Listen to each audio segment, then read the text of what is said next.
Čau, čau visiem! Šis video ir speciāli tautas YouTube skatītājiem.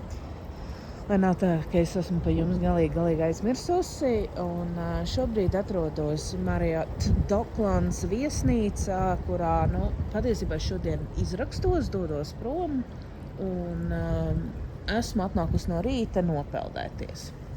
Vakaros te ir diezgan daudz cilvēku, kā var saprast, es nevienu nevainoju, bet tā kā man patīk varbūt tās mazliet privāti īpašnieciska, bet man patīk patiesībā tas, ka es esmu šeit viena. Te ir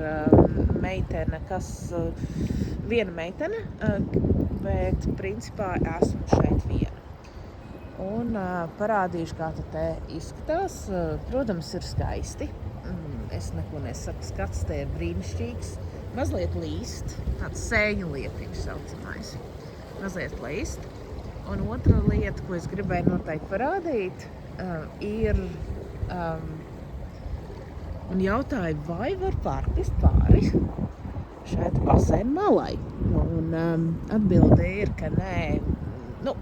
Ir ļoti, ļoti jācenšas, lai to izdarītu, jo visos šajos Infinity baseinos ir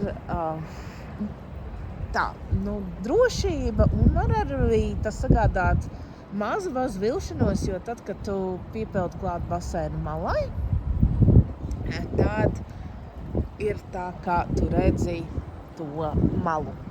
Un tu redzi to, ka ir diezgan liela drošība. Tad pirmais ir mala, kur ir ūdens, kas līdz pāri malai, tas tiek savākts. Un tad ir vēl viena mala. Un tikai tad tu redzi skatu uz pilsētu. Tā gluži nav tā, ka tu vari piepeldēt pašai malai un uzreiz skatīties. Tas būtu fantastiski, bet arī drošība ir un arī kaut kur pāri plūstošajam ūdenim ir kaut kur jāpaliek, un līdz ar to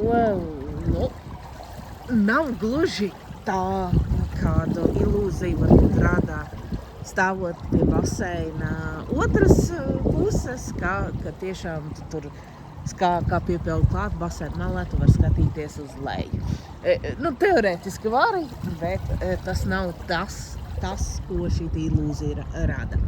Tāds patiesībā forša viesnīca, es nesūdzošu. Un šodien es rakstos ārā, atgriežos mājās Sidnejā, bet, tāds jums ieskats. Es ceru, ka patika, un tiekamies kādā citā reizē, kādā live video, un tā tālāk.